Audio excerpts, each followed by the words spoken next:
की जे ध्येय आपण ठरवतो त्या ध्येय प्राप्ती करता आपण धडपड करतो, प्रयत्नानं आणि प्रारब्धाने आपण त्या ध्येयापर्यंत पोहोचतो आणि ध्येयापर्यंत पोहोचल्यानंतर मग ध्येयाचा फोलपणा ध्येयात येतो, पण तोपर्यंत बराच काळ गेलेला असतो.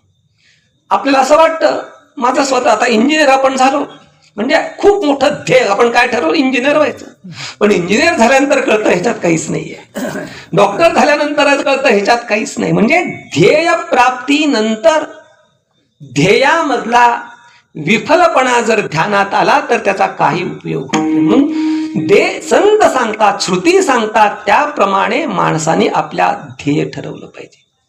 नरदेह निधान लागले हाती, नरदेह निधान लागले हाती.